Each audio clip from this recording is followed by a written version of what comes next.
La Universidad Nacional de Colombia ocupó el puesto 16 entre 166 universidades latinoamericanas en el ranking Times Higher Education.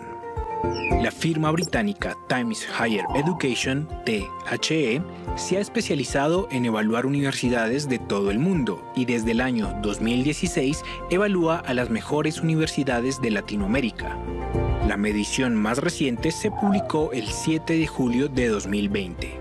El ranking Times Higher Education evalúa a las universidades en 5 áreas: desempeño en enseñanza, investigación, citación, proyección internacional e ingresos de la industria. El puntaje general obtenido por la Universidad Nacional de Colombia aumentó en 4,4 puntos en relación con el obtenido el año anterior. Somos desafío, somos excelencia, somos orgullo UNAL.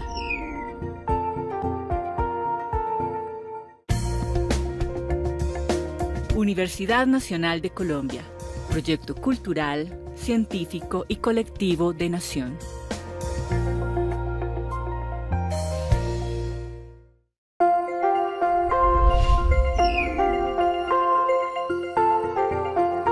El primer semestre de 2020, la sede Bogotá de la Universidad Nacional de Colombia fue clasificada como la institución de educación superior número 1 en investigación en el país, según el ranking U-Sapiens. El ranking U-Sapiens es publicado cada semestre desde 2011 por la firma de consultoría Sapiens Research y es la única medición certificada en Colombia por el Observatorio IREG de Clasificación Académica y Excelencia, con sede en Varsovia. El ranking U-Sapiens se guía por indicadores en 3 variables: revistas indexadas en el Índice Bibliográfico Nacional Publindex, programas de maestrías o doctorados activos según el Ministerio de Educación Nacional, y grupos de investigación categorizados. En la actualidad, la sede Bogotá tiene 27 revistas indexadas y ofrece 178 programas de posgrado activos y registrados. La sede Bogotá cuenta además con 394 grupos de investigación reconocidos y categorizados. Debido al sistema de inscripción ante el Ministerio de Educación Nacional, cada una de las sedes de la universidad aparece por separado en el ranking U-Sapiens. Sin embargo, es de resaltar que la sede Medellín ocupa el puesto número 6 y la sede Palmira el puesto 38. Somos investigación, somos excelencia, somos orgullo UNAL.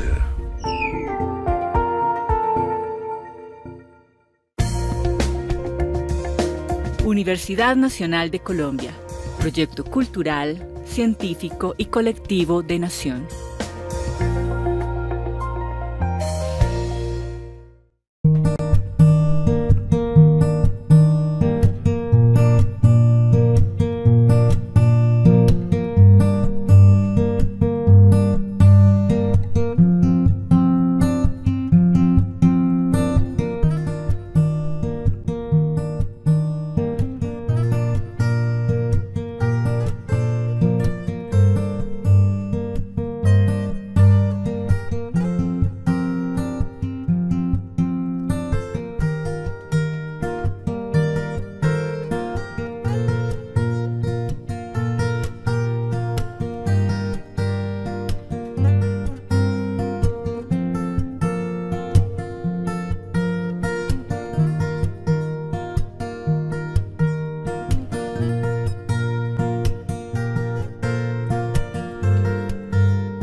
Un saludo para todos los que están escuchando vía streaming esta presentación. Es un placer presentarles los trabajos de investigación que se están desarrollando en esta sala A.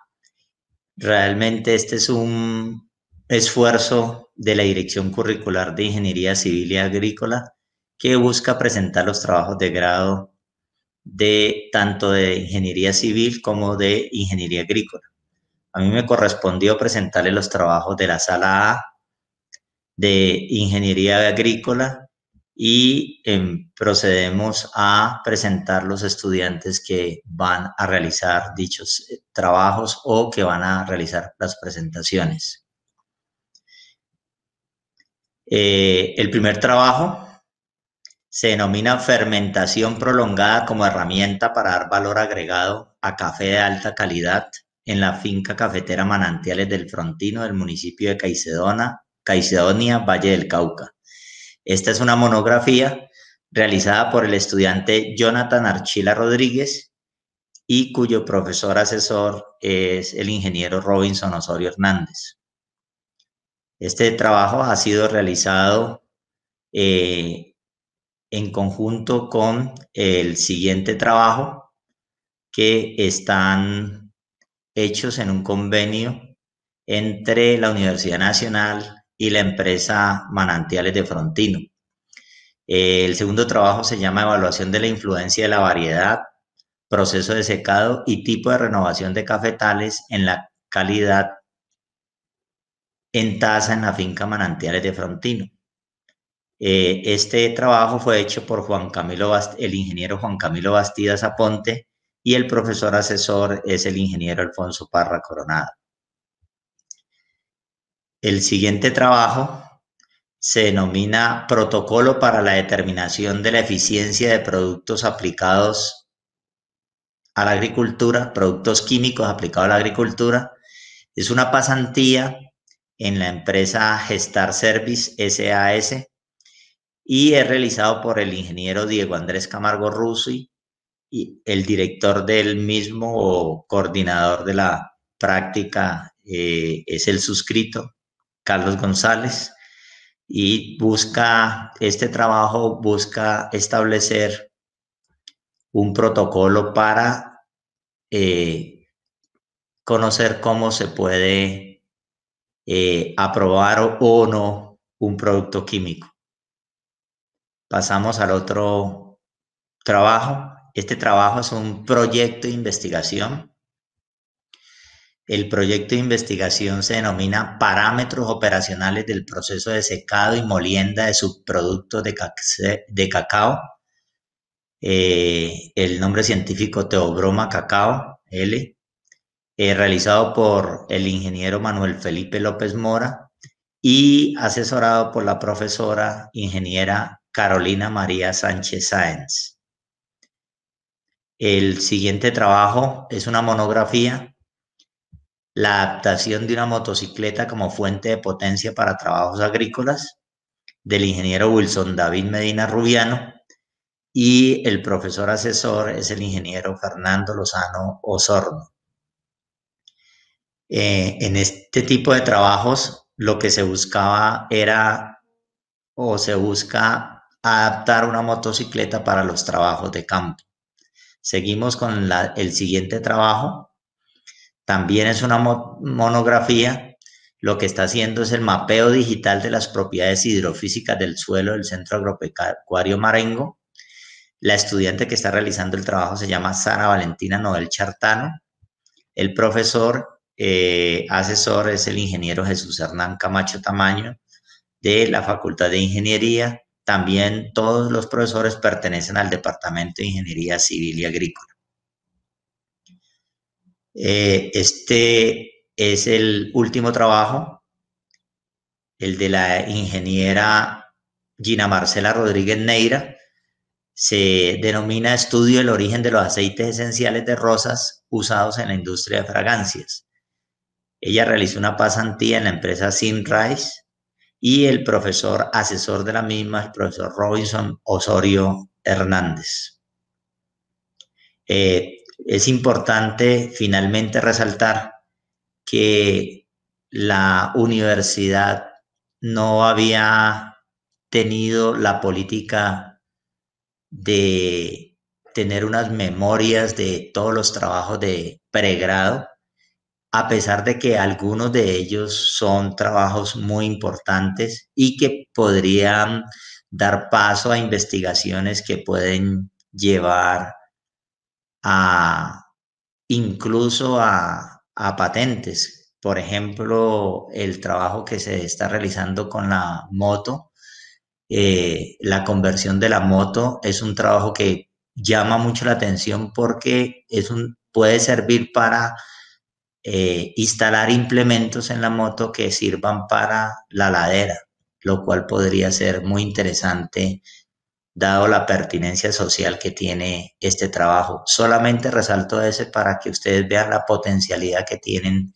este tipo de proyectos de investigación. En algunas oportunidades le llaman monografías, otros se llaman proyectos de investigación. Las pasantías son un poco diferentes, pero realmente la respuesta o los resultados que están dando estos trabajos vale la pena explicitarlos como lo estamos haciendo el día de hoy.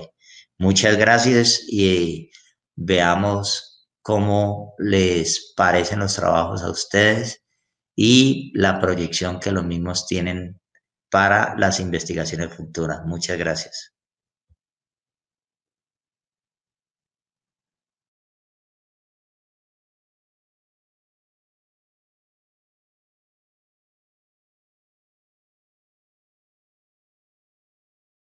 Mucho gusto a todos, mi nombre es Jonathan Archila. Mi proyecto de grado es fermentación prolongada como herramienta para dar valor agregado a café de alta calidad en la finca cafetera Manantiales del Frontino del municipio de Caicedonia del Valle del Cauca. Mi profesor director fue el profesor Robinson Osorio y pues para comentar, principalmente el beneficio del café es un proceso que se lleva mediante varias etapas, una de las cuales corresponde al retiro del mucílago. El mucílago es una capa intermedia que queda cuando se retira la pulpa del fruto y esta se debe retirar de manera manual para poder así hacer el resto de procesos del secado. Este mucílago se puede retirar de dos maneras. Una es mediante medios mecánicos o mediante la fermentación. Anteriormente se concebía el retiro del mucílago mediante fermentación como un proceso netamente por dar el paso para el procesamiento del café, pero últimamente se ha cambiado esta mentalidad. Se ha comenzado a observar que la fermentación tiene la capacidad de influir en la calidad del café. Adicional a esto, la finca cafetera Manantiales del Frontino es un exponente nacional en cafés de calidad. Ha obtenido premios como la tasa de excelencia y la tasa presidencial, y esto la lleva a enfocarse a mejorar la calidad de su café y explorar los procesos de fermentación en tiempos de 28-48 horas como un medio para ofrecer así, para ampliar las posibilidades que tiene en su finca. Como objetivo dentro del proyecto, la finca planteó hacer una contribución a los procesos de la fermentación prolongada. Esto para poder describir las características de los sustratos, para así poder tener un mayor control de los procesos y enfocarse a hacer un uso de bioreactores, además de tener una información relevante dentro de sus procesos para así hacer una mejor toma de las decisiones. Dentro de los procesos de fermentación que se manejan en la finca, se manejan 4 procesos diferentes. Uno consiste en el apilado tapado. Este consiste en hacer una capa de grano de más o menos 30 centímetros y cubrirlo con una cubierta plástica para así reducir en cierta manera el intercambio de gases con el exterior, así como evitar que se pierda tanta temperatura. Está un tratamiento reducido que es un poco más complejo de elaborar, ya que se debe disponer de la masa de grano de más o menos 30 centímetros en una bolsa plástica. Esta se debe sellar herméticamente para evitar el intercambio de temperatura o de gases y para evitar filtraciones posibles del sustrato, y esta bolsa plástica se deja inmersa en agua durante el tiempo de la fermentación. También está el tratamiento sumergido, que este consiste en hacer una capa de grano de más o menos 30 centímetros y agregarle agua hasta que el agua sea capaz de apenas cubrir la masa de grano. Y el último tratamiento que se maneja es el tratamiento extendido. En este es muy similar a los anteriores. Se hace una capa de grano de más o menos 30 centímetros y este sí se deja sin ningún cubrimiento o sin ningún tratamiento especial. Además de los procesos de fermentación que se manejan, también se maneja el procesamiento convencional. Este consiste en un despulpado, desmucilaginado y secado de manera mecánica en todo el proceso. Para lograr este análisis, se utilizó el café de la primera cosecha del 2020 de la finca. Se seleccionaron 4 variedades que se siembran en la finca por su especial interés debido a sus características intrínsecas. Se utilizó Borbón Rojo, Geisha, Maragogipe y Tabe. Además, para asegurar la confiabilidad de los datos, se debe asegurar que el porcentaje de grados de madurez dentro de la masa de grano sea óptimo. Esto es de alrededor del 95% de los granos deben estar en el porcentaje de madurez indicado para el procesamiento del café.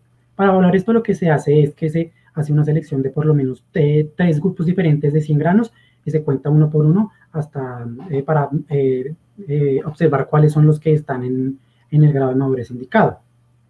Y también se hace una selección de 12 granos aleatorios y se le hace un seguimiento a la cantidad de sólidos solubles totales mediante un refractómetro.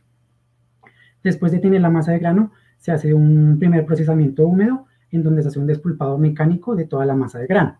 Después de esto se dispone el café procesado en los tanques de fermentación de acuerdo a cada proceso que se va a realizar. Se hace un seguimiento de muestras en 36, 48, 60 y 72 horas después del comienzo de la fermentación. Y además en estos periodos de tiempo se hace una evaluación de la temperatura de la masa de grano, del pH y de los grados Brix de la masa. Y en todo el momento del proceso de fermentación se hace un seguimiento a la temperatura externa. Además se reserva una masa de grano aparte, que lo que se hace es hacerle un procesamiento convencional para utilizarla como testigo, para los procesos de fermentación y compararla con estos.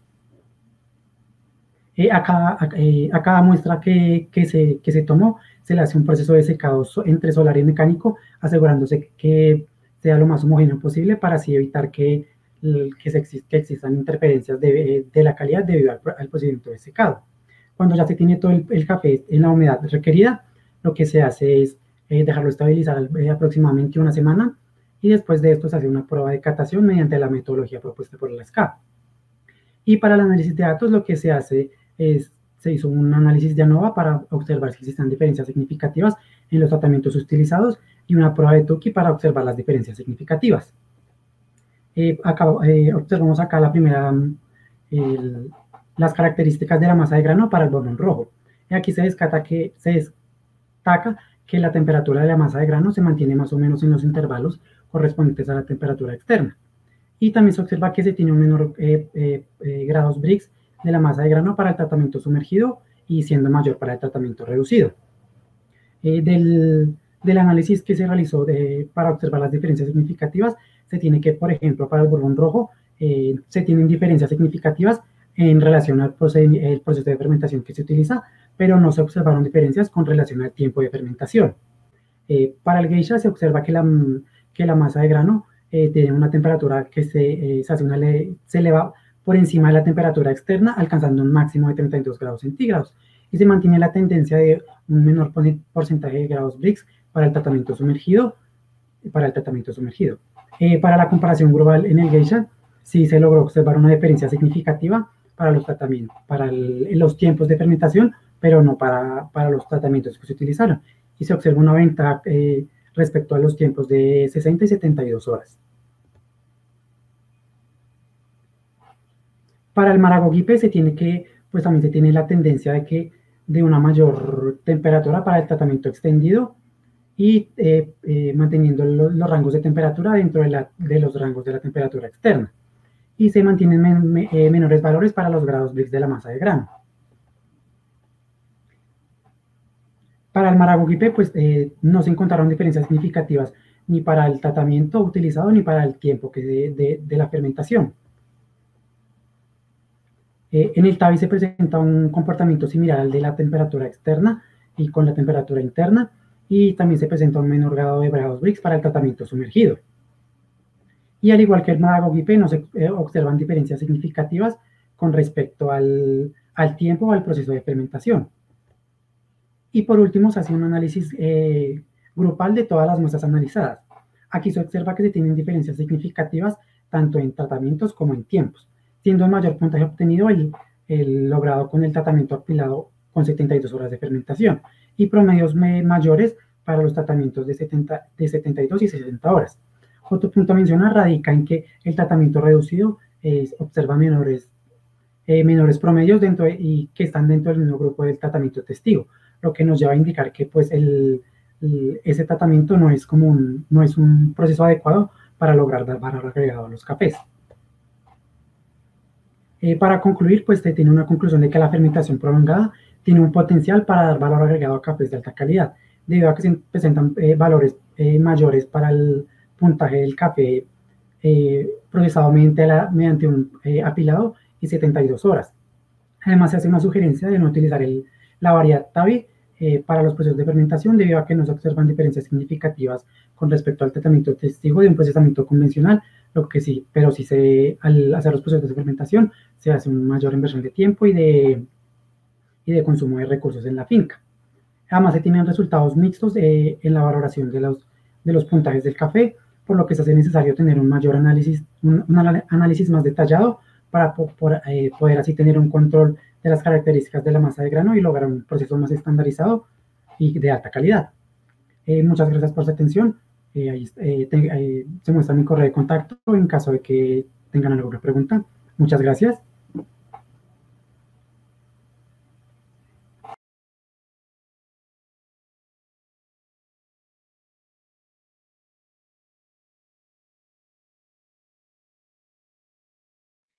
Buenos días, mi nombre es Juan Camilo Bastidas, estudiante del último semestre de Ingeniería Agrícola de la Universidad Nacional de Colombia, sede de Bogotá. Realicé este semestre la pasantía con la empresa Manantiales del Frontino y quiero compartir la experiencia de este trabajo titulado Identificación de algunas variables determinantes en la calidad en taza del café Coffea arábica variedad Geisha en la finca Manantiales del Frontino, en el municipio de Caicedonia, Valle del Cauca, que se realizó con el acompañamiento del ingeniero Alfonso Parra Coronado como tutor.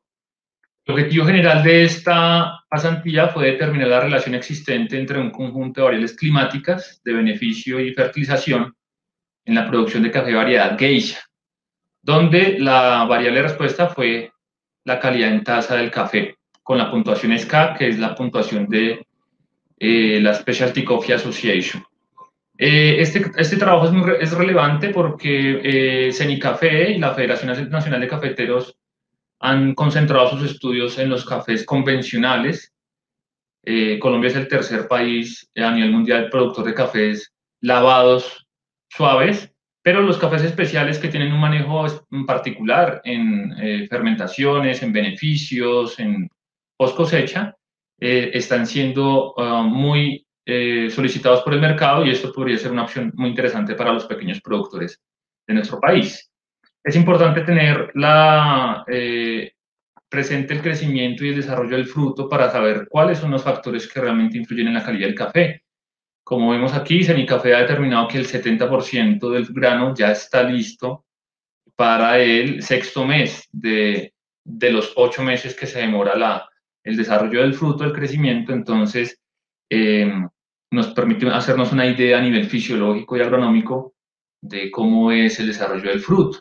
Es por esto que los factores que afectan la calidad física y organoléptica del café, sabemos que es el clima, particularmente las precipitaciones, la fertilización, el manejo agronómico a nivel de podas, de socas y el manejo post cosecha, particularmente en beneficio. El beneficio del café tiene unas etapas muy importantes, que es el acondicionamiento post cosecha, que básicamente es la selección del café, que puede ser manual, como está en la imagen de la izquierda, o flotado, donde por densidad el café que flota es desechado y el que se hunde, el que se precipita es el de mejor calidad. Y viene un proceso posterior que son las fermentaciones, donde generalmente el café colombiano ha sido un café lavado, pero también tenemos como hay otro tipo de fermentaciones aeróbicas, anaeróbicas, secas y húmedas que cada productor ha desarrollado como su receta en función de obtener mejores calidades en el café. Y la evaluación de la taza es la puntuación SCA, son 10 atributos que se evalúan por catadores que se denominan Q-Grader y los primeros 7 atributos están en relación a la calidad, los 3 últimos en relación a defectos y se califica el café de 0 a 100, donde cafés por encima de 80 son especiales y por encima de 85 son exóticos. Para esto, en la finca Manantiales de Frontino se evaluó, se consolidó una base de datos de 454 lotes de producción de café geisha, baches de producción, en un periodo de 5 años, de septiembre de 2016 a junio de 2020. La finca queda en Manantiales, se llama Manantiales de Frontino, queda en Caicedonia, Valle del Cauca. Cada bache se le asignaron atributos en términos de lote de origen, el proceso, la fermentación, las precipitaciones que lo afectaron y las fertilizaciones en términos de kilogramos por hectárea de los nutrientes mayores y menores para ver cómo afectaban la variable de respuesta, que es la puntuación SK. Para esto se dividieron los grupos, las cosechas en 2 grupos. El grupo A en relación al segundo semestre, que es la cosecha menor. Las cosechas de agosto a febrero son aproximadamente el 30-35% de las cosechas del año. Y el grupo B, que son las cosechas de marzo a julio, que es la cosecha principal. Y se realizó un trabajo de estadística descriptiva univariada, multivariada y un par de modelos de regresión. A nivel de resultados tenemos como la media de las calificaciones ha sido de 85.1, es decir, es un café exótico. La varianza y la desviación estándar son pequeñas, lo que nos indica que, digamos, la producción del café se ha mantenido en los términos de un café especial. Vemos también en la gráfica de la izquierda inferior cómo ha habido una mejora progresiva en la calidad del café a lo largo de los años en la finca, lo que significa que ha habido una curva de crecimiento, una curva de aprendizaje creciente, positiva, en términos de procesos y en términos de calidad. Y a la derecha también vemos cómo ha habido, no hay, de hecho, una diferencia significativa entre los lotes de producción. Significa que ningún lote es particularmente mejor. Se realizó un análisis ANOVA con una prueba post-hoc y una prueba Tukey y se determinó que el lote S2 sí es estadísticamente diferente de los demás, inferior en calidad, pero no necesariamente significativamente. En términos de acondicionamiento post cosecha tenemos como los 3 procesos: el flotado, el pintón, que significa procesar granos deliberadamente pintones, es decir, que todavía no han llegado a su grado de maduración al 100%. Son inferiores en calidad al seleccionado. Aquí también se realizó un análisis ANOVA con una prueba post-hoc y una prueba Tukey, y se determinó que el proceso de selección manual, como lo veíamos en las imágenes de las diapositivas anteriores, es estadísticamente mejor que los otros 2 procesos. A la derecha también tenemos los procesos de fermentación que se realizan en la empresa: el apilado, el extendido, el exudado y el natural. Son diferentes procesos aeróbicos y anaeróbicos que se realizan en la empresa. Y también la ANOVA y el test de Tukey, la prueba post-hoc, arrojaron que el exudado, que es una fermentación seca, y el natural, que es una fermentación sin despulpar el grano, son estadísticamente mejores que las convencionales. Aquí tenemos un cuadro de correlaciones entre variables. A la izquierda las variables de precipitación, a la derecha las de fertilizantes. Entre más azul y elipsada sea el símbolo de la correlación, significa que hay una correlación más fuerte entre las variables. Aquí vemos como las precipitaciones del mes 2 y del mes 4 son positivas para la calidad, es decir, aquellas de febrero y julio, y de mayo y diciembre, dependiendo de la cosecha, son positivas para la calidad del café. Y a la derecha vemos una ligera correlación del fósforo y el silicio con la variable SK. En este círculo vemos el análisis de componentes múltiples y vemos cómo la variable SK está estrechamente ligada al contenido de silicio, que es un nutriente que permite que la cáscara se desarrolle bien, y las precipitaciones del mes 2 y del mes 4 están cerca de explicar la variable SK. Sin embargo, entonces realizamos una regresión y encontramos esta regresión que es el producto también de haber aplicado el criterio de información de Akaike y significa la regresión óptima de cara a las variables, y vemos cómo la fermentación exudado y la fermentación natural tienen una estrecha relación con la calidad, aportando en promedio 2 puntos en la variable K. La aplicación del método de estas fermentaciones, vemos cómo hay las precipitaciones de febrero, mayo, julio y diciembre tienen una incidencia positiva en la tasa del café, mientras más llueva en abril y noviembre, que son los meses de lluvia, hay una afectación ligeramente negativa, pero estadísticamente importante. Y vemos cómo en términos de nutrientes el fósforo y el calcio tienen una correlación positiva, significativa estadísticamente, y el magnesio, el boro y el óxido de azufre una correlación negativa, con un R cuadrado del 18%. En estos términos, el trabajo nos permitió concluir que la oferta hídrica es fundamental en el desarrollo del grano del café, porque es necesaria en las etapas de llenado del grano, cuando el grano está creciendo en esos primeros 6 meses, pero puede ser nociva en algunos momentos por excesos, ¿no? En las primeras etapas puede tumbar la flor, en las segundas, en otras etapas puede quizás afectar la calidad del café por problemas fitosanitarios como roya, por ejemplo. También se determinó que los procesos de selección tienen una importante repercusión en la calidad en taza, es decir, cómo se selecciona el café. En este estudio particularmente la selección manual dio buenos resultados. La fermentación también influye, quizás es la variable que más influye en la calidad en taza del café. Vemos también cómo la adecuada nutrición del cultivo efectivamente repercute en la calidad del grano. No podemos hablar con un R cuadrado tan pequeño de las dosis adecuadas, pero sí se ve, por ejemplo, que la presencia de magnesio, zinc, óxido de azufre, boro y magnesio afectan la calidad en taza, por lo que hay que ser muy cuidadosos con estos nutrientes. Afortunadamente son nutrientes menores que requieren de unas dosis muy bajas. Y vemos también cómo el modelo de regresión lineal permite una ruta recomendada, unas recomendaciones a nivel de procesos. Agradezco a las personas que colaboraron para que esta pasantía fuera posible y a ustedes por su atención. Quedo atento a cualquier pregunta.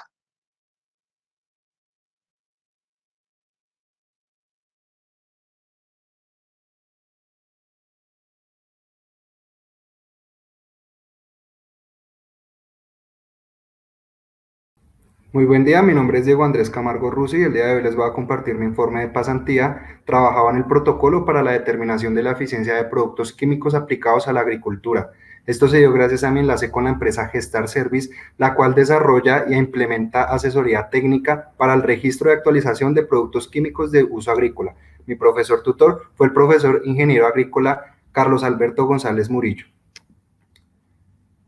Como introducción se tienen las autoridades nacionales competentes para regular el gestionamiento de los registros de productos químicos de uso agrícola. Estas 3 agencias son el Instituto Nacional de Salud, el Instituto Colombiano Agropecuario y la Autoridad Nacional de Licencias Ambientales, las cuales se rigen bajo la Resolución 2075 del 2019, la cual es el Manual Técnico Andino para el Registro y Control de Plaguicidas Químicos de Uso Agrícola, la cual se va a implementar durante todo el proceso de mis pasantías. Con objetivo general, se implementa el protocolo y la determinación de eficacia del fertilizante foliar Fictor, el cual es un fertilizante que se aplica con un porcentaje de 4% de nitrógeno a un cultivo de rosa.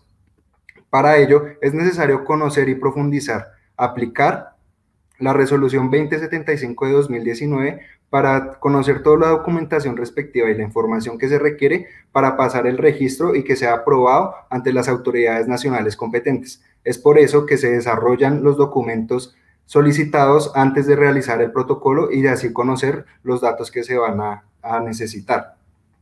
Como proceso se tiene la implementación del dossier técnico, uno de los documentos más importantes que se pasan para el registro del plaguicida en el país. Este dossier se divide en 2 partes, una que es el ingrediente activo y otra que es el producto formulado. El ingrediente activo es la molécula que actúa sobre la especie a tratar o sobre el blanco biológico a tratar. En este documento se deben implementar todas las la información adquirida científicamente de identidad, propiedades físicas y químicas y demás datos, con los cuales el más importante es la toxicología, tanto para mamíferos como para aves, especies acuáticas, abejas, lombrices, entre otros, así como su comportamiento en el suelo. En la parte del producto formulado, también se deben relacionar estos datos que se deben encontrar. Estos datos son proporcionados por la empresa formuladora. También debe tener composición, descripción, propiedades, aplicación, etiquetado, el cual se va a realizar en la explicación en breves momentos, la ficha de datos de seguridad y cómo se tratan los envases, los desechos y también su información toxicológica. Cabe aclarar que la composición es la cantidad de ingrediente activo que contiene el producto formulado. Vemos un ejemplo de un ingrediente activo que es el glifosato, que está al 48% en un producto formulado. Acá presentamos la etiqueta, la cual se divide en 3 bloques. Esta etiqueta es la que representa el producto, es la cara del producto. En el bloque 1 debe contener toda la información respecto a la precaución que se debe tener para la utilización del producto. En el bloque 2 debe contener toda la información respectiva del ingrediente activo y producto formulado, así como su registro en el ICA y su fecha de formulación. Y en el tercer bloque tenemos todas las condiciones de uso y manejo para implementar el producto químico. Dentro de estas se relaciona el cultivo a cual va designado, la plaga o blanco biológico a tratar y la dosis recomendada, la cual sale del protocolo agrícola. Por debajo encontramos los pictogramas y palabras de advertencia, tanto como los de precaución como los de peligro. Estos pictogramas son regidos bajo el sistema globalmente armonizado, los cuales rigen peligros para la salud, peligros para el medio ambiente y peligros físicos. Este último no es necesario en los productos químicos de uso agrícola, ya que estos no se consideran ni explosivos, ni radiactivos, ni corrosivos. Acá podemos ver un ejemplo de la categorización de los pictogramas, siendo el grado 1 el más peligroso, ya que se dice que es mortal en caso de ingestión o en otras exposiciones. Para la parte del medio ambiente también contamos con pictogramas. Estos son evaluados en especies acuáticas. En el único que contamos con pictograma es en el peligro número 1. Cabe aclarar que tanto para el peligro para la salud como para el medio ambiente tiene sus pictogramas de peligro, palabra de advertencia e indicaciones de peligro. Posteriormente al desarrollo de la etiqueta del dossier, se desarrolla una ficha de seguridad la cual plasma toda la información resumida y puntual de los datos a tener en cuenta. Esta debe tener la identidad del ingrediente activo y producto formulado, la composición, datos de primeros auxilios e información médica en dado de una alta exposición al producto formulado, cómo se debe manipular, toda la toxicología resumida y la información con respecto al transporte, ya si se va a transportar de forma aérea, terrestre o marítima. Adicionalmente, se anexa información que quiera colocar el formulador. Finalmente, en la ERA, que es la evaluación de riesgo ambiental, se debe plasmar toda la información y los cálculos obtenidos bajo la toxicología hallada anteriormente, tanto del ingrediente activo como del producto formulado. Estos datos son necesarios para mirar el riesgo en el que el producto activo actúa sobre el medio ambiente. Si se llega a pasar de los estándares, lo más probable es que las autoridades nacionales competentes nieguen el registro del producto. Finalmente tenemos el protocolo. Para el protocolo nos guiamos del manual para la elaboración de protocolos para ensayos de eficacia de productos químicos de uso agrícola, el cual se encuentra disponible en el ICA. Este protocolo debe tener las condiciones experimentales donde especifica cuál es el cultivo a tratar, cuál es el producto, la aplicación de tratamientos, recordando que se deben tener mínimo 3 tratamientos diferentes para poder verificar la eficacia y así seleccionar la mejor dosis para tratar el cultivo y el producto a tratar. De evaluación y registro de datos, que lo vamos a ver posteriormente, la presentación de resultados y el análisis estadístico. Con respecto a los resultados, tenemos que para la empresa se desarrolle un total de 7 dosieres técnicos, los cuales algunos incluyen más de un ingrediente activo. Acá podemos ver unos ejemplos de las formulaciones que se tuvieron, el tipo, si es fungicida, insecticida o herbicida, el blanco biológico y el cultivo al cual va destinado. Asimismo, se desarrollaron las etiquetas y fichas de datos de seguridad para estos mismos productos. Posteriormente, se desarrollaron las evaluaciones de riesgo ambiental para los productos presentados en este momento, los cuales todos cumplieron con los estándares y los requisitos previos que requiere la resolución 2075 para ser aprobados. Finalmente, ya después de conocer la resolución 2075, se procede a desarrollar el protocolo para el fertilizante foliar Fictor, el cual va a ser aplicado en un cultivo de rosa. Y este es el objetivo del protocolo. Inicialmente se debe conocer el cultivo a cual va dirigido el producto, todas las propiedades geomorfológicas y todas las propiedades del cultivo, así como lo vemos en los ejemplos, la familia, la especie, el fertilizante que se va a utilizar, todas las propiedades edafológicas que se requieren para un correcto uso del cultivo. El producto formulado Fictor es el que vemos a continuación. Como pueden ver, no tiene etiqueta, ya que esta se realiza después de tener ya el protocolo designado y poder desarrollar el registro adecuadamente. Se tienen todas las características, es un fertilizante foliar al 4% de nitrógeno, lo cual va a brindar nitrógeno al cultivo. Se va a aplicar con una bomba de 20 litros de espalda y se va a aplicar 7 días después de la poda del cultivo. Cabe aclarar que estos cultivos fueron prestados por dos fincas, una ubicada en Tabio y otra ubicada en Bogotá, en la zona norte, para poder realizar las pruebas experimentales. En las fincas, los cultivos se mantienen bajo invernaderos. En los invernaderos se debe hacer una distribución adecuada de los tratamientos, los cuales están designados por T1, T2, así sucesivamente, y se realizarán 4 repeticiones para cada tratamiento. Cada repetición está estipulada en uno de los colores que vemos a continuación, los cuales van a ser demarcados con estacas. El T1 en amarillo va a tener unas dimensiones de 5 metros por 1 metro que mide una cama por 3 medias camas, lo cual nos va a dar un total de 15 metros cuadrados por cada uno de los tratamientos a aplicar independientemente del color. Adicionalmente, el color blanco es la prueba de fitotoxicidad, en la cual se va a aplicar el doble de la dosis máxima en la que vamos a hacer las pruebas, para verificar si genera efectos fitotóxicos en el cultivo o en el medio ambiente. Acá podemos apreciar cómo se realiza la distribución de los tratamientos en el color 1. Como podemos ver, tenemos el color 1 abajo a la izquierda de la tabla, el cual va a representar el tratamiento 1 hasta la próxima estaca, que está ubicada a 5 metros. Acá podemos ver la división de las camas en las cuales se van a distribuir cada tratamiento. En el momento de la aplicación es necesario conocer cuánto producto se va a ir por cada tratamiento. En este caso vamos a mostrar los tratamientos. El tratamiento 1, que va a tener una dosis de aplicación de 36 mililitros en 12 litros de agua. Adicionalmente, el testigo agricultor debe ser aplicado en todas las formulaciones, en todas las mezclas que se vayan a realizar. El tratamiento 5 no se evidencia debido a que este tratamiento solamente va a ser utilizado con el testigo agricultor, que es el producto que ya utilizan los agricultores de la finca. La prueba de fitotoxicidad, como podemos apreciar, es el doble del tratamiento 4, que es el tratamiento máximo que vamos a realizar. Para la realización de la aplicación se utiliza una bomba Royal Condor, la cual es de espalda y se da la presión a manivela. Acá podemos ver que estoy aplicando el producto con todas las protecciones de bioseguridad recomendadas. Finalmente, después de aplicar el producto, ese día se toma el registro de datos de largo de tallo, ya que como no hay cultivo desarrollado, es el único dato que podemos tomar. Posteriormente, 22 días después o en el momento del corte de la rosa, se deben tomar los demás datos. Estos datos son la altura de la cabeza de la rosa, el diámetro, el peso de 10 flores cosechadas y determinar la fitotoxicidad. Esto se realiza para 10 flores al azar de cada tratamiento en cada repetición o en cada color. Acá podemos ver cómo se toman las medidas en el campo.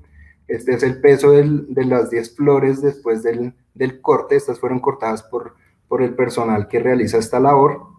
Y finalmente, la prueba de fitotoxicidad. Esta se evalúa en una escala de 0 a 5, verificando si tiene efectos físicos que se puedan visualizar sobre el cultivo en donde fue aplicada la dosis máxima, el doble de la dosis máxima. Como podemos apreciar, no se presentan evidencias de algún daño perjudicial para el cultivo y se considera como fitotoxicidad 0. Finalmente se realiza un análisis estadístico. Este análisis se realiza con todos los datos tomados, teniendo en cuenta los datos ofrecidos por el dueño de la empresa, el ingeniero agrónomo a cargo de los dos cultivos de rosa, con los datos de suelo, de temperatura en la que manejan, la humedad relativa y demás. Finalmente se realizan los análisis estadísticos, los cuales en este momento se encuentran en proceso. ya que debido a los protocolos de la empresa Gestar Service, estos deben ser evaluados con anterioridad antes de continuar el proceso de protocolo de registro. Muchas gracias.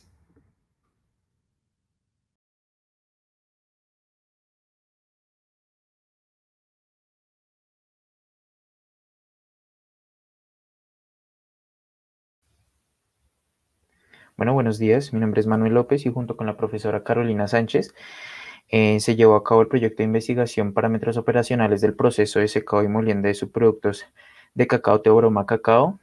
Contamos con el apoyo de la Universidad Central de Venezuela, el SENA, y dos grupos de investigación, INVIO e investigación en procesos de transformación de materiales para la industria farmacéutica.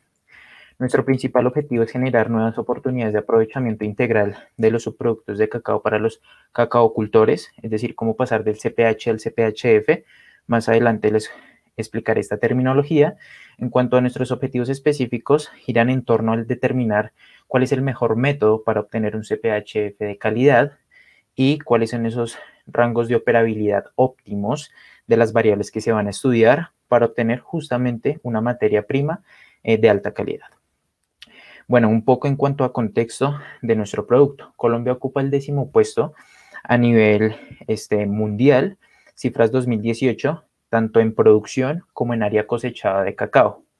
En cifras nacionales, ya del 2017 observamos que Santander es el departamento con mayor producción y área cosechada de este producto.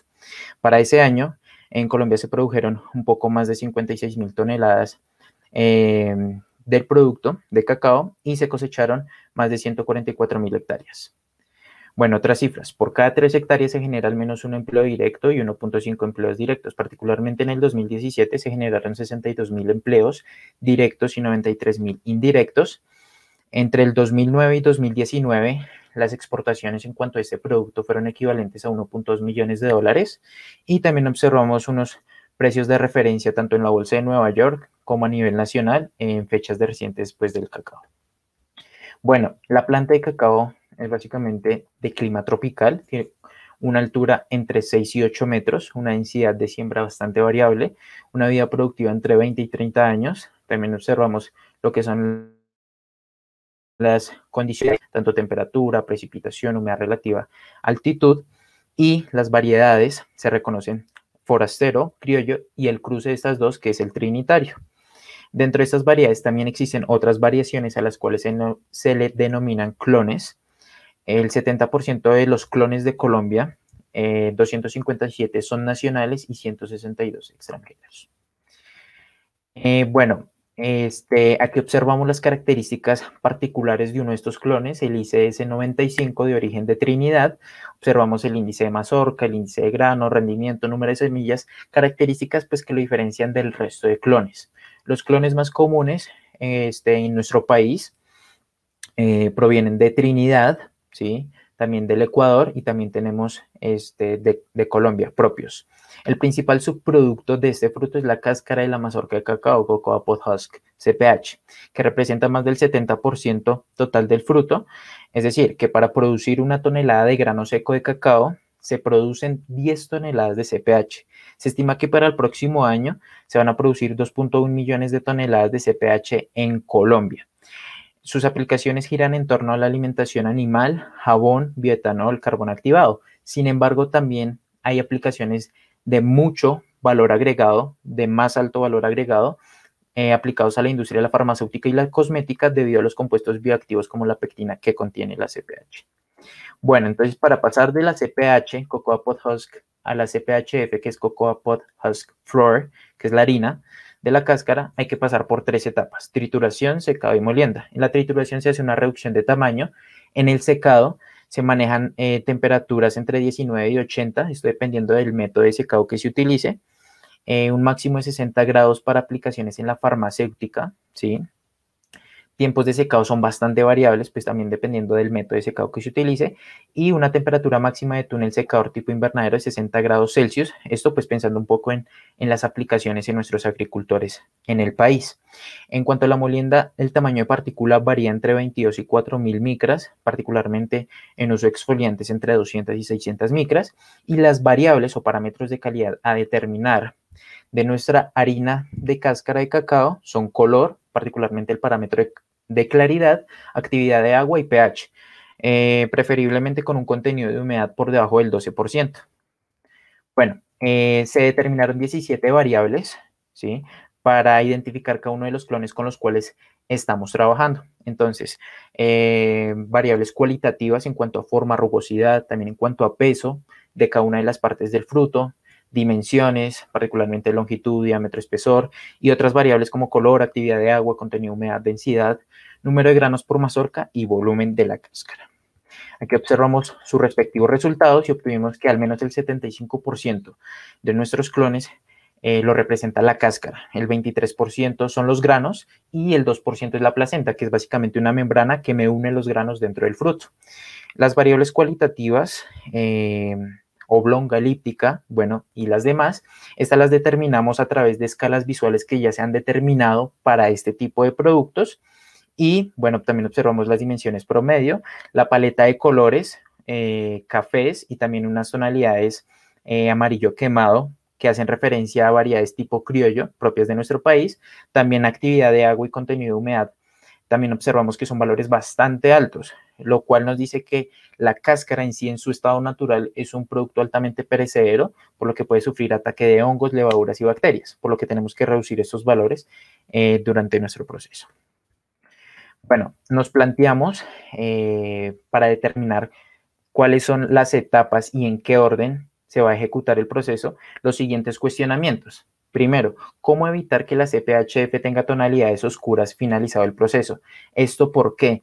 Porque en la industria de la farmacéutica, para hacer las formulaciones, se busca que la materia prima sea lo más clara posible, ¿sí? La mejor alternativa, ¿cuál es? Estabilización con ácido cítrico al 2% durante 2 minutos. Sin embargo, nos preguntamos, bueno, ¿esto se hace antes o después de la trituración? Entonces hicimos esa variación y obtuvimos que lo mejor es primero estabilizar y luego triturar, ya que luego de esto medimos el parámetro de claridad, ¿sí?, a través de un colorímetro y obtuvimos que es mayor en el tratamiento 3, es decir, primero se estabiliza, luego tritura. Luego también nos hicimos un cuestionamiento y es, ¿puede influir en algo el tiempo entre la estabilización y la trituración? Esto pensando en nuestros agricultores y que ellos en un solo día no van a realizar todo el proceso desde obtener la CPH hasta obtener la CPHF. Esto por las cantidades de material que se manejan en campo, ¿sí? Entonces es más fácil para el agricultor cosechar, estabilizar en un día y al otro día triturar y secar.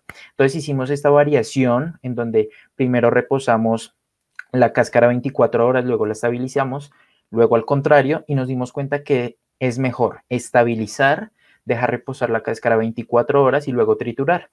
Esto pues debido a que el parámetro de claridad fue el mayor con respecto a las otras dos variaciones. Bueno, nuestro diseño experimental es un diseño central compuesto rotacional, que es básicamente un modelo de segundo orden que permite estudiar efectos lineales de interacción y cuadráticos. Rotacional porque nuestro parámetro alfa es 1.41, nuestros dos factores o nuestros dos parámetros de estudio son temperatura y espesor de capa, con una temperatura mínima de 45, máxima de 60, un espesor de capa mínimo de 4, máximo de 15, un número total de ensayos de 11. Aquí observamos la matriz con las variables codificadas y con las variables reales para identificar cada uno de los 11 ensayos, tanto los puntos centrales como los puntos factoriales y los puntos axiales. Cabe resaltar que por cada ensayo se mide las 3 variables de respuesta, que en este caso pues serían de la harina y la CPHF. Vamos a medir actividad de agua, pH y color. 3 repeticiones por cada variable de respuesta. Y también vamos a hacer una repetición por cada ensayo. Este es nuestro flujo de proceso y lo que hemos realizado hasta el momento. Entonces, primero se inicia con una limpieza y desinfección del producto, luego pasamos al corte, donde se hacen en 4 partes la cáscara, luego pasamos a la estabilización con ácido cítrico al 2% durante 2 minutos, retiramos esto, lo pasamos al lavado por 2 minutos para retirar excesos del ácido, luego lo dejamos reposar durante 24 horas, pasamos al triturado, luego elaboramos unas láminas circulares de CPH triturado con ayuda de moldes que fabricamos específicamente para la ejecución de estos ensayos, pasamos al secado, luego la molienda y finalmente el rotulado y la medición de las variables de respuesta. Aquí observamos la maquinaria y equipos de medición que se utilizaron, la trituradora, horno de convección, molino y bueno, los equipos de medición. Finalmente, en cuanto a los resultados esperados, Entonces, nuestras variables de respuesta van a ser unos modelos cuadráticos en donde vamos a observar efectos lineales de interacción y efectos cuadráticos en función de x1 y x2, que son nuestras variables de estudio, en este caso temperatura y espesor de capa, ¿sí? Es decir, cómo al variar tanto temperatura como espesor de capa, cómo influye tanto en el pH, actividad de agua y el parámetro de claridad, ¿sí? Y así determinar un rango de operabilidad óptimo para el proceso. En la imagen se observa una representación gráfica de estos modelos de segundo orden. Bueno, muchas gracias. Aquí están las referencias, unos agradecimientos y muchas gracias.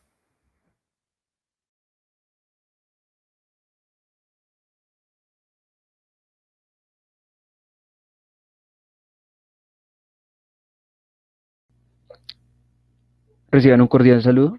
Mi nombre es Wilson David Medina Rubiano, mi profesor asociado director de tesis, profesor Fernando Lozano Sorno. Es un trabajo monográfico, el cual tiene nombre Adaptación de una motocicleta como fuente de potencia para trabajos agrícolas. Nosotros estamos asociados con el Semillero de Investigación de Máquinas Agrícolas de la Facultad de Ingeniería en el Departamento de Ingeniería Civil y Agrícola. Entonces, en resumen de ese trabajo monográfico, nosotros realizamos el diseño de un chasis adaptable a las motocicletas más comunes en el mercado colombiano. Este chasis se le hizo un análisis estático, un análisis de las resistencias de los materiales que se propusieron y se le realizó un análisis de esfuerzos mediante elementos finitos con el software de Autodesk Inventor para finalizar con una construcción de la máquina y una prueba en campo. Entonces, lo primero que hicimos fue una identificación de la problemática. Para nadie es un secreto que en Colombia la adquisición de máquinas agrícolas es un problema, por ejemplo, los tractores que son carísimos o, por ejemplo, que hay muchísimas personas de los pequeños y medianos agricultores que tienen problemas en la tecnificación de su producción. Entonces nosotros identificamos este problema. Primero, la eficiencia de la máquina agrícola. Segundo, un abandono estatal. Tercero, una baja competitividad. Cuarto, altos costos. Y quinto, maltrato animal. Este maltrato animal es porque aquí en Colombia nosotros aún seguimos implementando la yunta de bueyes, asnales o también caballos como fuerza de tracción para arar o cargar los implementos, los aperos en el campo colombiano. Entonces, como objetivo pusimos diseñar y construir un accesorio que permita adaptar las motocicletas para trabajos agrícolas que requieran baja potencia. Entonces, lo primero que nosotros hicimos fue explorar cómo una motocicleta podría ser implementada en el campo agrícola. Entonces, lo primero que nosotros hicimos fue adquirir esta motocicleta que nosotros vemos en pantalla. Esa motocicleta es la segunda motocicleta más vendida en Colombia, según la bibliografía que nosotros investigamos. Nosotros, ¿qué hicimos? Llevamos esta motocicleta a un banco de prueba. Este banco de prueba es un dínamo en la que nosotros estudiamos las curvas de potencia, nosotros verificamos si esta motocicleta nos podría dar el mínimo requerimiento para verificar si nosotros podemos implementarla como una fuente de tracción para poder realizar labores. Entonces, una vez nosotros realizamos como este estudio técnico con esta motocicleta común, nosotros pasamos a la etapa de diseño. ¿Qué hicimos? Un diseño básico. Entonces, comenzamos por bocetos. Comenzamos con una idea inicial, comenzamos llevando todo al papel, llevando todo pues a su debido proceso de planeación. Entonces este fue como nuestro boceto inicial, donde nosotros quisimos quitarle la rueda trasera de la motocicleta, añadirle el chasis que nosotros queríamos, ponerla para que la motocicleta quedara como un triciclo con doble tracción atrás. Listo. Entonces nosotros tenemos una fase de diseños. Entonces, primero dijimos, no le quitemos la rueda, dejémosela, pero tuvimos ciertos problemas. Después dijimos, no, simplemente a la motocicleta quitémosle la rueda y le ponemos el chasis añadido. Este chasis, nosotros avanzamos con el diseño cada vez más, o sea, aproximadamente fueron unos 12 prototipos diseñados en el programa de Inventor. Nosotros nos enfocamos que este chasis de esta motocicleta, la cual cuando está en conjunto añadido lo llamamos el mototractor. Entonces, nosotros nos enfatizamos de que aquí tenemos una barra de conexión. Esta barra de conexión, esta figura roja, nosotros nos enfatizamos de que es una barra estandarizada. ¿Estandarizada de qué? De motocultores. Entonces, nosotros podemos implementar máquinas que ya existen de los motocultores. Más adelante voy a mostrarles cuáles. Y podemos poner máquinas de motocultores en esta barra de tiro. También nosotros nos enfatizamos en poner un freno hidráulico también estandarizado de motocicletas y también un sistema de un eje, el cual todo es ensamblable, y también que nosotros hicimos un sistema de diferencial con bloqueo, es decir, que nosotros cuando bloqueamos el diferencial, nosotros tenemos potencia repartida en ambas ruedas. ¿Por qué? Porque cuando bloqueamos el diferencial, nosotros garantizamos que tenemos una tracción en ambas ruedas para terrenos donde son escarpados, son terrenos difíciles, y con eso evitamos, por ejemplo, enterrarse o el patinamiento. Listo. Paso final, nosotros tuvimos un diseño, nuestro prototipo final, que es este. Listo. Nosotros modelamos ya toda la motocicleta con el chasis añadido. Nos enfatizamos en que la conexión fuera universal, que la conexión a la motocicleta fuera fácil de hacer, y segundo, que nosotros no dañemos la motocicleta cuando le pongamos este accesorio.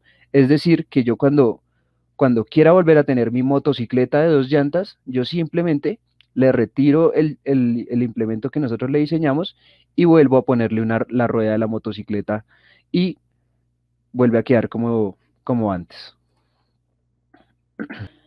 Nosotros hicimos el análisis de esfuerzo en la barra de tiro, donde nosotros tuvimos una fuerza de tiro de 300 kilogramos aproximadamente. Entonces nosotros tuvimos un coeficiente de seguridad de aproximadamente 1.9. Es decir, que nosotros en nuestro esfuerzo máximo del chasis añadido de la motocicleta con el chasis que nosotros hicimos, tuvimos un coeficiente de seguridad de 1.9 y un desplazamiento máximo de 0.82, con un esfuerzo máximo de 387.4 megapascales en la escala de von Miesen. Tuvimos una etapa de construcción, donde nosotros construimos todo el chasis a partir de todos los diseños propuestos en el programa de diseño. Tuvimos una etapa de ensamblaje, donde tuvimos que tener muchísimo cuidado para no dañar las piezas que nosotros fabricamos. Para finalizar, tuvimos una prueba de campo. Y nosotros tuvimos un buen comportamiento, ya que la tracción se comportó excelente y no tuvimos problemas de deslizamiento ni de volcamiento. Nosotros le probamos la máquina con un remolque de tiro, también en un terreno inclinado de aproximadamente una pendiente del 10%, donde en medio de un cultivo de maíz, nosotros probamos la máquina en un pasto que estaba recién mojado, y la máquina igual, de tracción excelente, ya que nosotros le hicimos el bloqueo del diferencial, y también cuando nosotros nos devolvimos en la bajada, el freno hidráulico que le instalamos quedó funcionando a la perfección. Listo. Para esta máquina nosotros le podríamos conectar los implementos que ya están diseñados para los motocultores, que es este verde de acá. Podemos conectarle un remolque, un arado, podemos conectarle una plastificadora, una boleadora, una sembradora de papa y un arado de cinceles. Estas máquinas todas son de tiro, todas van conectadas a la fuente de tiro que yo les expliqué anteriormente. Y para finalizar, tenemos 4 conclusiones importantes. ¿Cuáles? Aproximadamente 5.96 kilovatios disponibles en estas motocicletas permiten realizar labores de tiro bastante comunes en prácticas agrícolas que normalmente se desarrollan en el campo colombiano. Segundo, El chasis diseñado resiste las fuerzas de tiro comunes en implementos de labranza. Tercero, las fuerzas transmitidas al chasis de la motocicleta no causan fallas estructurales. Y cuarto, en condiciones de campo, el conjunto motocicleta-chasis presentó estabilidad y un buen comportamiento de tracción. Muchísimas gracias.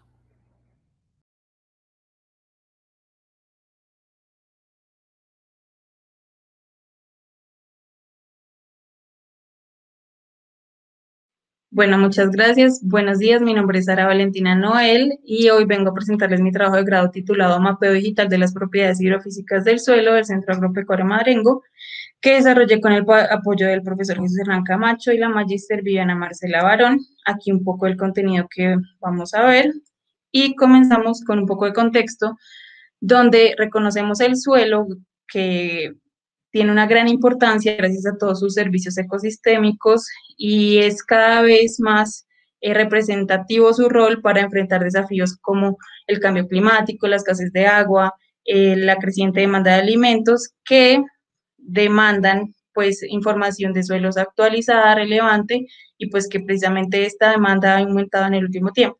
Entonces aquí vamos evolucionando un poco con la cartografía digital tradicional, donde la delimitación era poco representativa de la realidad porque era con variables y bueno, valores discretos que no se acercaban a lo que era la variabilidad del suelo. Además que era dispendioso y pues la escala no era suficiente para tomar decisiones. Ahora con el mapeo digital de suelos, entonces empleamos diferentes mecanismos para describir la información a través de observaciones en campo y el laboratorio que se integra pues con una parte matemática que con esos valores numéricos correlacionan el suelo con las condiciones del entorno, pues para explicar e inferir a nivel espacial y temporal de manera integral y pues algo que es más acercado a la realidad. Entonces, dentro de los factores y procesos formadores que precisamente dan esa variabilidad del suelo, si yo quisiera explicar en una zona determinada qué tanto está cambiando y qué está cambiando, me tocaría tomar pues un montón de muestras, tomar muchos análisis de laboratorio. Entonces, esto no era práctico y no era muy preciso. Entonces, en este sentido, la optimización del muestreo y mediante la implementación de estas nuevas técnicas numéricas se ha optimizado pues muchísimo, se ha mejorado. ¿Qué nos ha permitido entonces esto? Dar paso a la capacidad de mapear precisamente distintas variables del entorno, relacionarlas matemática, estadística y geoestadísticamente para obtener la predicción de otras propiedades que al final representan un insumo para la toma de decisiones y pues facilitan la optimización en la gestión del recurso suelo y diferentes rendimientos en campo. Según esto, nuestro objetivo principal y general es desarrollar el mapeo digital de las propiedades hidrofísicas del CAM en sus dos primeros horizontes, identificando precisamente dependencias espaciales entre las propiedades y las covariables. Para eso hicimos esta caracterización de las propiedades, después empleando covariables, entrenamos 3 modelos para la predicción y al final comprobamos el desempeño de estos 3 modelos mediante una validación externa. Entonces tenemos el área de estudio, que es la siguiente, ¿cierto? Es el Centro Agropecuario Marengo, que tiene, digamos, 80 hectáreas de interés para este estudio, y donde el set de datos fue principalmente obtenido de 2 fuentes. Las propiedades fueron extraídas o proveídas por este estudio en un muestreo de 77 puntos, y las covariables, que van a ser nuestras variables predictoras del levantamiento agrobiológico del CAM, con 15 unidades cartográficas y 15 perfiles. Según esto, entonces, fundamentalmente con 18 covariables, unas continuas, que serían estas de acá abajo, y unas binarias, entonces establecer un modelo cuantitativo para la asociación espacial entre los mapas de estas covariables, para así predecir estas 9 propiedades del suelo que son físicas e hídricas. Entonces, para ello, en el software RStudio o RProject, lo que hicimos fue Teníamos 77 muestras. Una muestra es un punto de muestreo del cual se extrajeron los primeros 2 horizontes y se le calculó estas 9 propiedades. De esas 77 muestras, el 80% las utilizamos para calibrar el modelo. Creamos un subset aleatorio para calibrar el modelo, donde construimos estos modelos utilizando estas covariables dependiendo de la naturaleza y las necesidades del modelo. Por ejemplo, aquí con GAM, que no admite variables binarias, aquí ninguna porque utiliza un modelo de semivarianza, y aquí se extrae la ubicación porque se supone que su modelo geoestadístico no la requiere, para obtener finalmente una predicción para estas variables con los 3 métodos a una resolución de 5 metros que fue calculada acorde con recomendaciones de un artículo bien interesante. Y al final, entonces, con el 20% de muestras, bueno, el subset de 20% para la validación, entramos a mirar qué tan buenos son estos mapas que calculamos con un conjunto de datos con el cual no se entrenó el modelo aquí en esta fase de calibración, que serían estos de acá. Entonces, con ello, obtenemos finalmente aquí, por ejemplo, un ejemplo para la arcilla, con los 3 modelos, y algo muy importante es ver aquí, por ejemplo, en Regression Kriging, la influencia de esas covariables que en contraste a los otros métodos que no las contemplan, pues modifica. Ahora aquí la pregunta es, bueno, ¿qué modelo es mejor? Y para responderla, entonces, para esta variable, la respuesta pues es que lo definimos con métricas de bondad de ajuste. Estas métricas de bondad de ajuste básicamente son coeficientes que me indican el desempeño de mi modelo para predecir determinada propiedad y seleccionar el mejor. Esto se hizo con todas las covariables, rápidamente. Y unos interesantes que son a nivel geoestadístico es el coeficiente de eficiencia, que representa básicamente cuánto de la varianza de mi predicción se asemeja a la varianza de los valores del modelo original, del perfecto. Y el valor A1 es de lo mejor, el modelo perfecto, y después el índice de Index de Agreement, que es básicamente el índice de concordancia que relaciona la magnitud del error de mi predicción respecto a la magnitud del error del modelo perfecto. Nuevamente, entre más cercano a 1, mejor el modelo. Y por último, el porcentaje de varianza explicada, que pues por su nombre me indica cuánto de esa varianza de los datos originales logra mi modelo explicar. Contemplando esto, entonces seleccionamos el mejor modelo para cada variable en cada horizonte y aquí obtenemos algunos resultados. Por ejemplo, para la arcilla, en el horizonte 1 respondió mejor el modelo Universal Kriging y así continuamente. Esto se hizo para todas las propiedades, pero aquí presento como las más importantes o que obtuvieron mejor desempeño.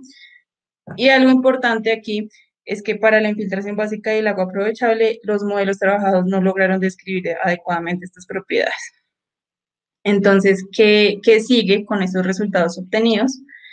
Entonces sigue realizar el análisis de resultados que está en curso, donde básicamente vamos a ver, comparar nosotros esos métricas de bondad de ajuste, otros autores las reportan para esas propiedades, son mejores, peores, y de esas variables que utilizamos y el mejor modelo para ellas, hay otros autores que reportan esos mismos modelos que reaccionan bien a esas variables o esas propiedades.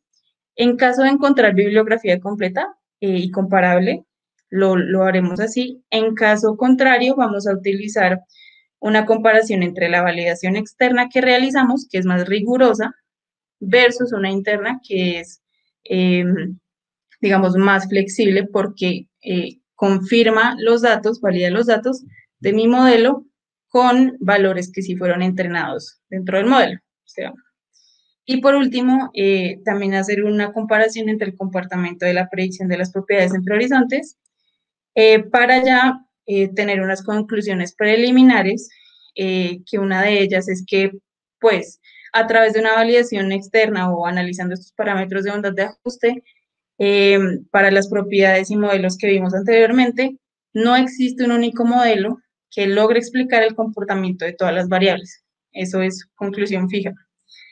Y entonces, una vez obtenidos estos análisis, también una reflexión para continuar la investigación, porque una investigación no termina, realmente se aplaza o se deja.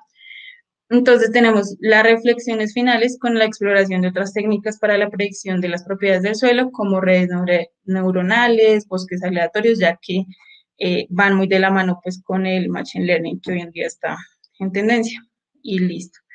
Muchísimas gracias. Entonces aquí un poco de mi bibliografía principal, y si la quieren consultar completa, muchísimas gracias.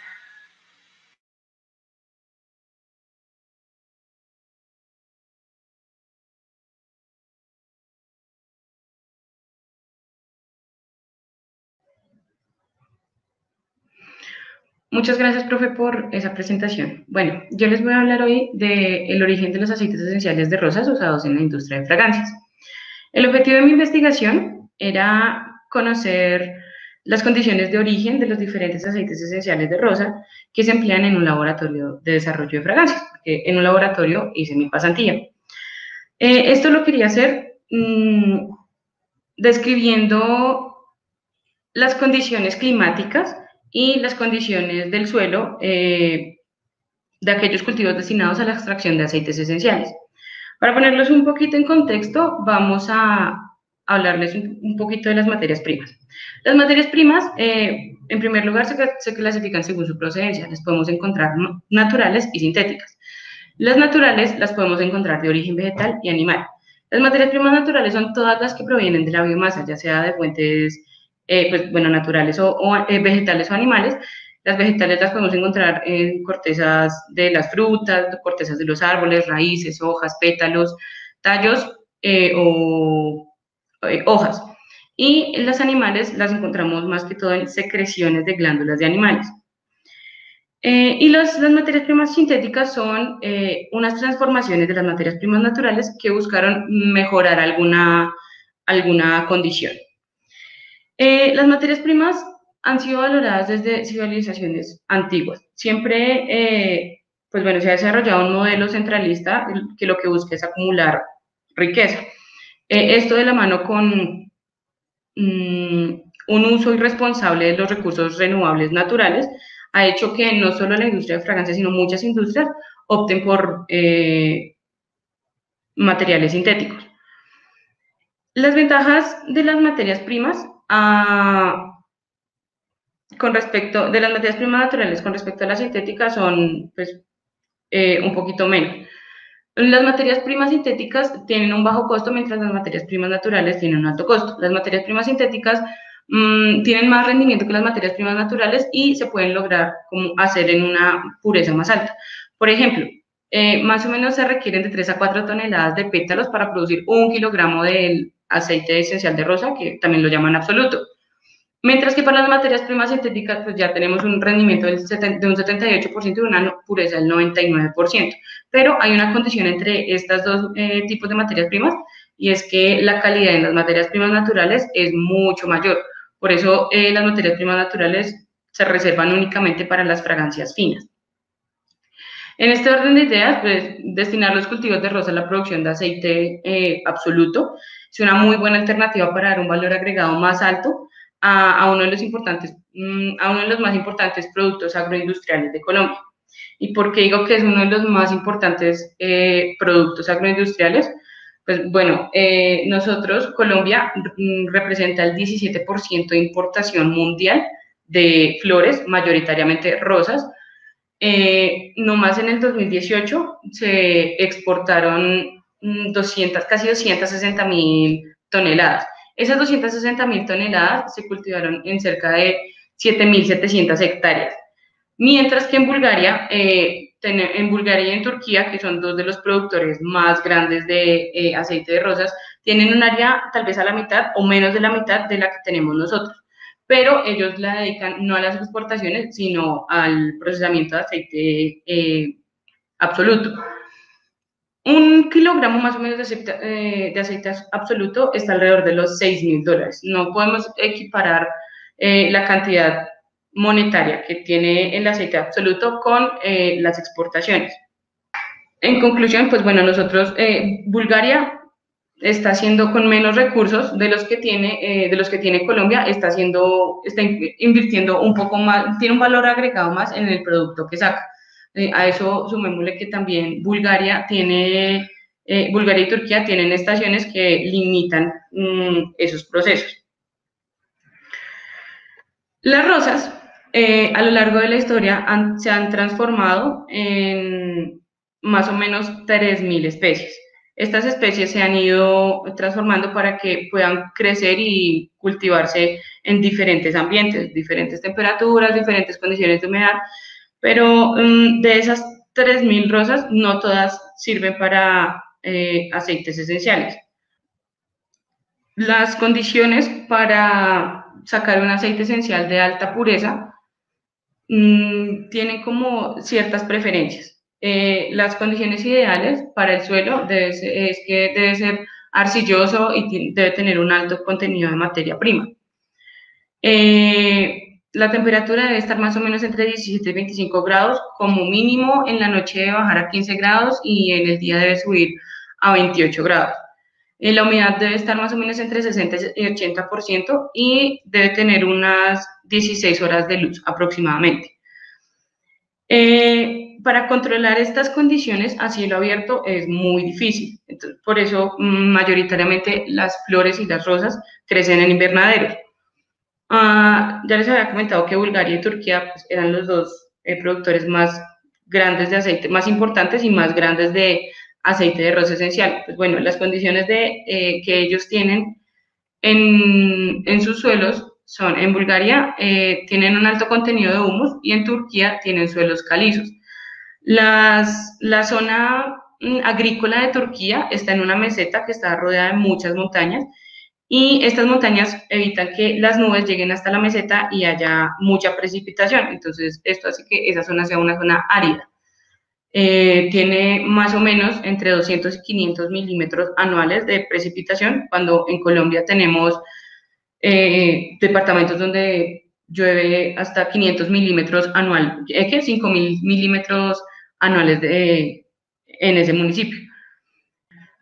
Las temperaturas de Turquía están entre los 8 y los 13 grados, que si lo recordamos están muy por debajo, están todavía por debajo de las temperaturas que son requeridas para cultivar las rosas, mientras que en Bulgaria están en 10.5 grados, que todavía están más por debajo.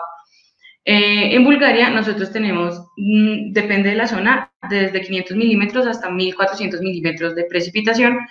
Tenemos más de 15 tipos de suelos, unas mejores condiciones de suelo, pero aún así necesitamos cultivarlas en invernaderos porque las condiciones no son óptimas para sacar un aceite esencial de rosa con alta pureza. En conclusión, podemos decir que Colombia está perdiendo un gran potencial de desarrollo agroindustrial de las regiones dedicadas a la producción de rosas. Esto se puede mitigar mejorando los procesos, los procesos productivos que ya tenemos, implementando como un control más detallado para obtener una mejor calidad del producto. Si bien el objetivo de Colombia es la exportación de la rosa como ornamentación, se debería descartar no se debería descartar la idea de hacer una transformación a otros subproductos, como pues es el aceite esencial. Esto nos prevendría de pérdidas económicas y pérdidas físicas en gran tamaño. Un ejemplo puede ser este año que las exportaciones se frenaron debido a las condiciones sanitarias que estamos viviendo globalmente y todo el cargamento que iba de rosas hacia Estados Unidos, que es nuestro mayor importador, se tuvo que frenar, esto se quedó en los puertos y una vez cosechadas las rosas, pues solo tuvimos que esperar a que se perdieran las rosas. Si hubiéramos tenido una alternativa de una transformación, pues bueno, las industrias de fragancias aún en la pandemia seguían trabajando y de pronto la pérdida económica hubiera sido menos grande. Muchas gracias.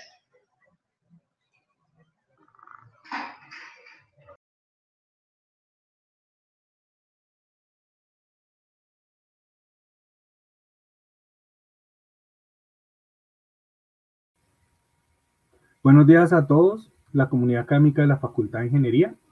Un saludo desde la Coordinación Curricular del programa de Ingeniería Agrícola. Hoy viernes 18 de diciembre cerramos este segundo semestre de 2020 con la socialización de un total de 20 trabajos de grado de estudiantes de la carrera de Ingeniería Agrícola, en las modalidades investigación, monografía y pasantías desarrolladas durante este segundo semestre del 2020. Desde el Comité Asesor de Carrera de Ingeniería Agrícola, queremos generar una biblioteca virtual con los documentos y socializaciones de los estudiantes que optan por esta modalidad, donde finalizada la misma generarán un documento que no se estará llevando un registro en control del mismo.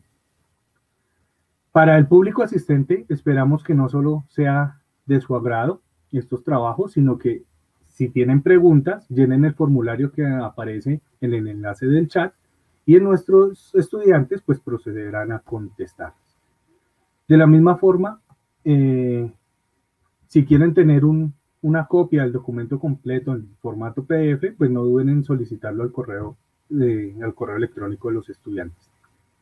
No queda más que agradecer a los 6 profesores de la carrera de Ingeniería Agrícola que acompañaron en este semestre a nuestros nuevos profesionales, que hoy probablemente completan todos sus requisitos de grado. Les deseamos muchos éxitos en su vida profesional. Agradecemos a las 3 entidades y empresas que permitieron a nuestros estudiantes realizar con ustedes sus pasantías como opción de grado. Esperemos que los productos académicos que hoy entregan sean de su agrado y permitan que los mismos sigan con estudios más adelante, con una cooperación continua. Y no olviden siempre qué significa ser un profesional de la Universidad Nacional. Para terminar, queremos invitar al ensamble músico-vocal de la Universidad Nacional de Colombia, bajo la dirección del maestro John Alexander Munevar, para que nos interprete el villancico Feliz Navidad, composición de José Feliciano y arreglo de Lucas Rodríguez, grabación realizada por Elsa Moreno Reyes, el 29 de noviembre del 2017 en la Capilla Cristo Maestro de la Universidad Nacional de Colombia, en su versión 24 del Festival de Villancicos. No siendo más, pues les agradezco mucho y felices fiestas para todos.